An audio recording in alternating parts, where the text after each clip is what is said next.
have a Marlboro cigarette. In the old days, you knew a character was going to be cool when they pulled out a smoke. In silent films, tobacco sticks were the hallmark of glamour and grit. It's common for actors to use smoking as a sign of sophistication, historical authenticity, or rebelliousness in their performances. Here we go, fans. 10 worst smokers in Hollywood history. Your picks. This video is dedicated to you. Stay tuned. Number 10. Vivian Lee. A name synonymous with elegance and talent, etched her place in Hollywood history by clinching the iconic role of Scarlett O'Hara in Gone with the Wind, after besting 1,400 other actresses. But beyond the silver screen, Lee's life was a whirlwind of highs and lows, mirroring the very characters she portrayed. The fact that she loved smoking was no secret. During the filming of the monumental Gone with the Wind in 1939, Lee was puffing away at a staggering rate of almost 4 packs of cigarettes per day. This habit might have contributed to her enigmatic charm on the screen. Despite being British and hailing from the tea capital of the world, Darjeeling, Vivian Lee held a dislike to tea. She candidly dismissed the tea time ritual as a mere waste of time. Lee's dedication to her craft was awe-inspiring. Her portrayal of Scarlett O'Hara demanded her presence for 16 grueling hours a day, 6 days a week, spanning across 125 days. Cami Conlon, who shared the set, recalls snapshots capturing Lee's exhaustion. Yet it was her chain-smoking, consuming 4 packs daily that became a refuge amid the demanding shoot.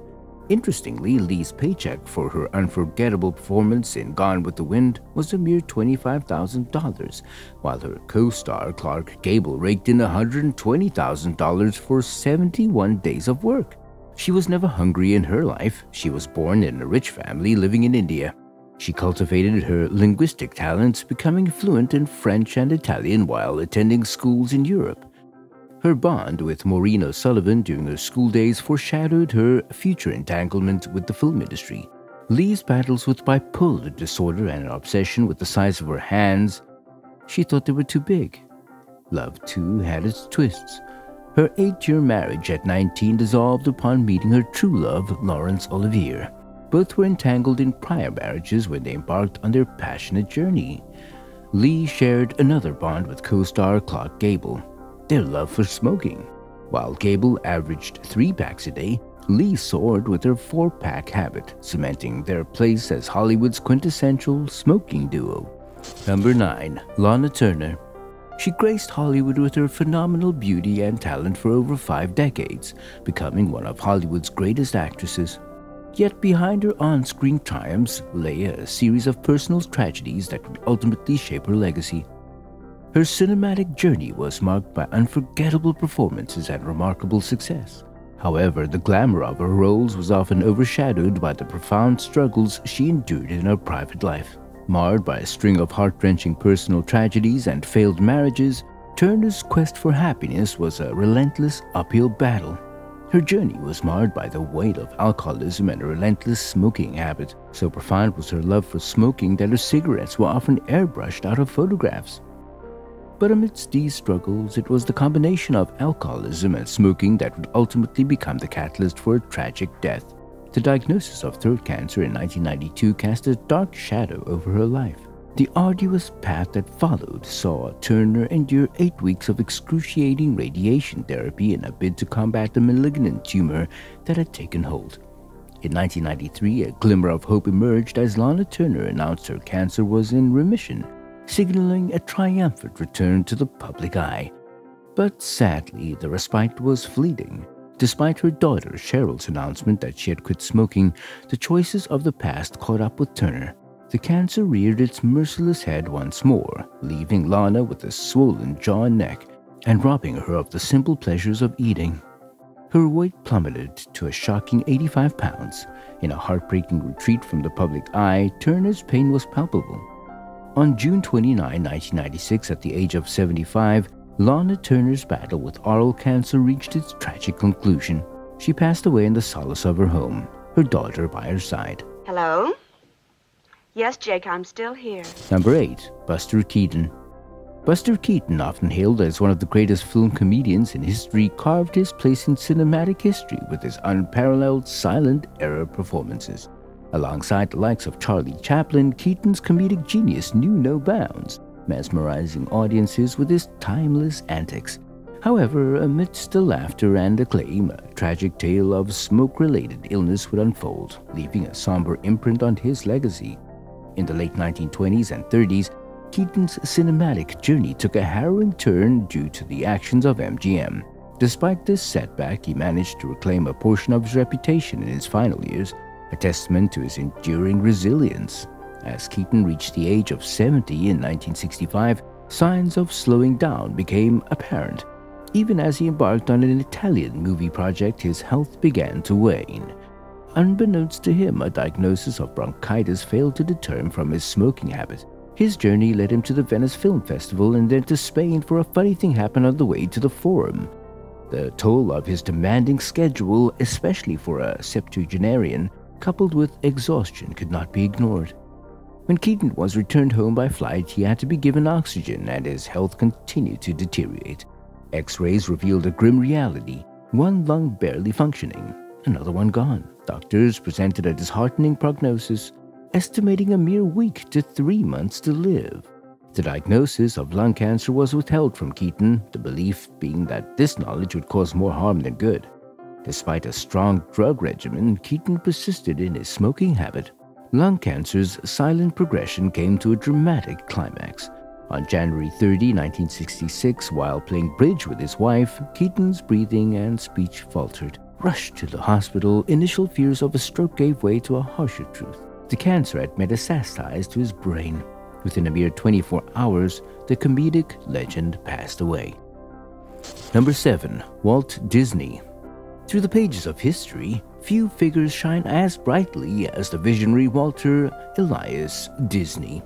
A mastermind of creativity, an entrepreneurial genius, and a dreamer extraordinaire, Walt possessed a unique magic that breathed life into his creations. From the iconic Mickey Mouse to the enchanting world of Disney characters and theme parks. Yet, even legends harbor secrets, and behind the curtain of Disney's fantastical realm lay a habit that cast a shadow on his magical journey. The man who brought to life a symphony of beloved characters, Mickey, Minnie, Donald, Goofy, and countless others, was known for another habit that lingered in the shadows: heavy smoking. A trail of anecdotes revealed that Walt Disney, the visionary behind animated classics and the magic of Disney parks, was an avid smoker, often consuming up to 3 packs of Lucky Strike cigarettes per day. However, Disney's legacy took an interesting twist as the Walt Disney Company undertook a deliberate effort to obscure this aspect of his life, transforming it into a carefully guarded secret. A curious phenomenon emerged in countless online photos of Walt Disney, characterized by a peculiar 2-finger point that masked his cigarette habit. The company initiated this practice years ago, aiming to shield young visitors to Disneyland from the reality of Walt's smoking habit. Devotees scouring the internet for glimpses of the creative genius are met with a fascinating enigma: images of Walt with a concealed cigarette. The traces of his fondness for Lucky Strikes have been digitally erased, leaving behind a visual narrative of the iconic 2-finger gesture. Yet, this well-intentioned effort raises questions about the authenticity and naturalness of these altered photographs.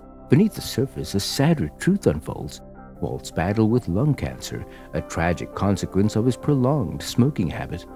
The company's efforts to reshape his public image reflect a desire to shield the public eye from his somber reality, particularly considering Walt's reputed cautiousness around children during his lifetime. In 2007, the Walt Disney Company took a decisive step towards eradicating smoking from its cinematic creations, signaling a shift away from the depictions of cigarette use. Then CEO Bob Iger declared, "We expect that depictions of cigarette smoking in future Disney-branded films will be non-existent." The film Saving Mr. Banks, which delved into Disney's life, chose a subtle path, portraying a single unlit cigarette but avoiding any direct depiction of Walt smoking. Broad gesture to the wink of an eye. That's it. Thank you. Number 6. Marlene Dietrich. Close your eyes and envision Marlene Dietrich, an icon of allure, drawing thick tendrils of smoke through her darkened lips. Cigarettes were as sexy as they were deadly.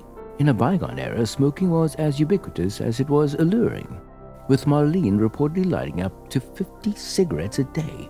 But that was a different time, a different culture. On the silver screen, smoking was once a ubiquitous element, a natural prop as tobacco companies flocked to sponsor TV shows and movies, weaving themselves into the fabric of entertainment. The 1970s marked a turning point, ushering in a ban on broadcast smoking and tobacco advertisements, resulting in a noticeable reduction in on-screen smoking.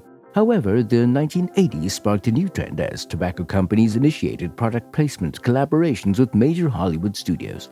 Marlene Dietrich, an enchantress of the celluloid, often brought to life strong, independent, and captivating characters. Smoking seamlessly intertwined with her on-screen persona, adding an extra layer of mystique and sophistication to her roles. In cinematic gems like Shanghai Express 1932, Blonde Venus 1932, and Morocco 1930, the silver screen captured her indulging in a smoke. Yet her off-screen life mirrored this on-screen image. Caught in countless photographs, Marlene's public and private moments were often accompanied by the curling tendrils of smoke. With her undeniable talent, she transformed the cigarette into a symbol of glamour, a must-have fashion accessory. Number 5. Dean Martin. Dean Martin, the embodiment of charisma, a man of many talents, singer, actor, television star, and comedian, a name synonymous with the legendary Rat Pack, a group that defined an era. But beneath the glitz and glamour lies a tale of a man whose life was marked by the haunting grip of cigarettes. Dino Paul Crecchetti, born on June 7, 1917 in Steubenville, Ohio, was a true American entertainer. A maestro in music, a virtuoso on screen, he was celebrated as the King of Cool, a moniker bestowed upon him by devoted fans who were mesmerized by his effortlessly suave performances. Dean Martin's dulcet tones serenaded audiences, his voice carrying a huskiness that became his signature. A huskiness etched by years of cigarette smoke. From the age of 16, he was drawn into the world of smoking, with Freddie Mercury cigarettes becoming his constant companions. Yet, behind the curtain of fame lay a man battling untreated diseases, a silent struggle that took its toll. In 1991, at the age of 45, he was diagnosed with AIDS, a revelation that shook the world. But it wasn't just AIDS. A cascade of afflictions emerged. Lung cancer, emphysema, and Alzheimer's, a trifecta of ailments that had remained hidden, lurking behind his charismatic facade. Dean's relationship with smoking became a double-edged sword. The very vice that granted him a distinctive edge also played a role in his undoing. Amidst the trials, there came a turning point.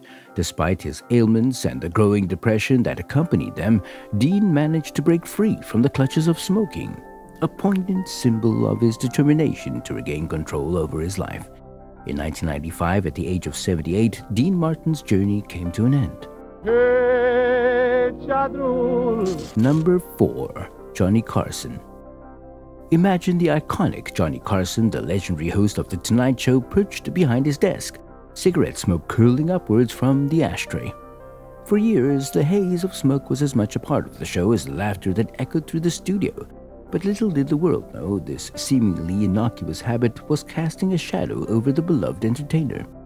Carson had been a heavy smoker for decades and often smoked on camera during his tenure on The Tonight Show. He smoked 4 packs of Pall Mall cigarettes a day. It was reported that as early as the mid-1970s, he would repeatedly say, "These things are killing me." When Johnny Carson took the reins of The Tonight Show, he brought with him a penchant for smoking, a habit that was mirrored by the ever-present smoke swirling around his desk. Yet, even in the midst of his on-screen antics, Carson's inner struggle was evident. Chided by guests like Tony Randall, he attempted to wean himself off smoking while on camera, a visible battle between his compulsion and public image. Carson's wit was legendary, but his humor sometimes masked the gravity of his own situation. He once quipped, "I know a man who gave up smoking, drinking, sex, and rich food. He was healthy right up to the time he killed himself." After Carson's passing, the truth came to light. NBC announced that emphysema, a respiratory disease often linked to smoking, had claimed the entertainer. A poignant reminder that even the brightest stars can be shrouded in their own struggles. In a candid interview with Mike Wallace on 60 Minutes in 1979, Carson confessed his battle with smoking. He acknowledged the guilt that gnawed at him, the compulsion that defied reason. he mused with shock therapy or unconventional tactics to break free from the grip of cigarettes. Carson's final conversations echoed with regret. His younger brother recounted their last exchange, marked by Carson's repeated lament, "Those damn cigarettes." His struggle against an addiction ultimately claimed his life. Number 3. Frank Sinatra. In the world of indulgence, where the flicker of a cigarette and the clink of a whiskey glass set the rhythm of the night, one name stands synonymous with both the stage and the vices that accompanied it: Frank Sinatra. The man who held a glass of Jack Daniels as naturally as he held a microphone, and whose raspy voice carried both melodies and the weight of a lifetime of indulgence. Try quitting a 2-pack-a-day habit cold turkey. In Time magazine, Kurt Vonnegut joked that he was going to sue Pall Mall Cigarettes for lying to him a year before his death at 84 from injuries sustained in a fall. "I've been smoking Pall Mall unfiltered cigarettes since I was 12 or 14, he said. "The lying bastards. On the package, Brown and Williamson promised to kill me." Frank Sinatra was more than a crooner. He was an emblem of an era defined by its unapologetic embrace of the finer and often unhealthier pleasures in life. With a cigarette perched between his fingers and a tumbler of Jack Daniels in his hand, he exuded an aura of effortless cool. For Sinatra, whiskey was more than a drink. It was a companion, a faithful friend that accompanied him on every stage. Introduced to Jack Daniels in 1947 by comedian Jackie Gleason, the two became inseparable. 3 rocks, 2 fingers, and a splash of water was the formula that eased him into the night's performance. But as the years marched on, so did the toll of his indulgences.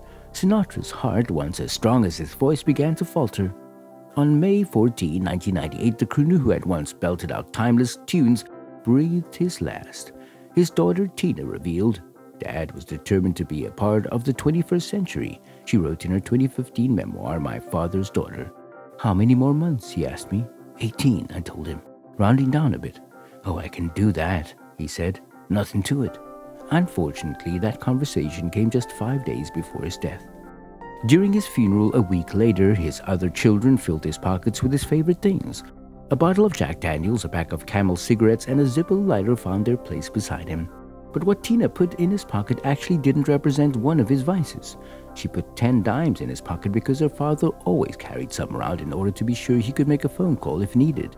She told CNN's Larry King that the habit came from when her brother was kidnapped in 1963. He never wanted to get caught not able to make a phone call. He always carried 10 dimes, so to honor their father right, they made sure he was stocked with his favorite things on his way to the afterlife. When I bit off more than I could chew. Number 2. Moe Howard. In the uproarious world of slapstick comedy, Moe Howard emerged as the leader of the infamous Three Stooges. But behind the scenes of laughter and pratfalls, Moe's life was marked by battles against both adversity and vices. Born Moses Harry Horwitz, Moe's comedic legacy was intertwined with his signature bowl-cut hairstyle and impeccable timing. Alongside his brothers Shemp and Curly, the trio left an indelible mark on generations of audiences. Yet, even as Moe brought joy to millions, his personal life was a complex tapestry of familial connections and struggles. Moe's wife, Helen Schronberger, shared a familial tie with the legendary magician Harry Houdini. Their union bore witness to 2 children, Joan Howard and Paul Howard, a testament to the comedian's role as both a performer and a family man. Despite his success, Moe couldn't escape the clutches of a lifelong vice: smoking.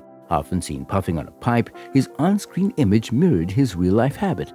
However, this habit would exact a heavy toll on his health. In a cruel twist of fate, Moe's lifelong companion of tobacco led him down a path he couldn't escape. Moe Howard battled lung cancer, a consequence of his smoking habit, and in 1975, at the age of 78, he succumbed to lung cancer. The laughter that had once echoed from his performances was replaced by the somber notes of his passing. Just months later, tragedy struck again as his wife Helen passed away from a heart attack. As his final curtain call approached, Moe's autobiography remained unfinished. It was his daughter Joan who took up the mantle, completing the book and releasing it as Moe Howard and the Three Stooges in 1977. Number 1. Audrey Hepburn. When we think of Audrey Hepburn, our minds conjure images of grace, elegance, and timeless beauty. However, behind the dazzling exterior lay a habit that often goes unnoticed. Audrey Hepburn was a smoker. Many might find it hard to believe that such an iconic figure indulged in smoking, especially considering her status as a role model for countless individuals. But the truth is, Audrey was not only a smoker, but she was known to be quite the heavy one. From the young age of 15, she started down a path that would eventually see her as a chain smoker, a term that hardly resonates with her image. Audrey's life was not without its challenges. While she became a mother to 2 healthy boys, Sean and Luca, she also experienced the pain of 3 miscarriages, one of which resulted from a serious fall from a horse. Her ability to balance her personal life and career despite these hurdles is a testament to her strength. Smoking served as a way to calm her nerves and anxiety, offering a moment of solace in a bustling world. Despite her introverted nature, Audrey could socialize adeptly, and often you'd find her sharing a smoke with her fellow co-stars. Her choice of cigarettes such as Goldflake and later Kent showcased her affinity for English brands. She was often seen holding a long filter cigarette holder, exuding a unique elegance even in this habit. However, as time went on, the impact of her smoking habit became apparent. Her teeth yellowed, a visual consequence for her indulgence, and tragically, Audrey's health deteriorated, leading to her eventual passing due to appendix cancer. It's speculated that her years of smoking might have played a role in this devastating outcome. While Audrey's smoking habit might be surprising to some, it's important to remember the context of her time. Smoking was once endorsed by doctors and considered safe. It wasn't until later decades that the severe health risks came to light. That's all I have for today. Thanks for joining us on this journey through Hollywood's smoky past. Your votes made it all happen. If you enjoyed this video, don't forget to give it a thumbs up and subscribe for more fascinating videos. Until next time, stay tuned.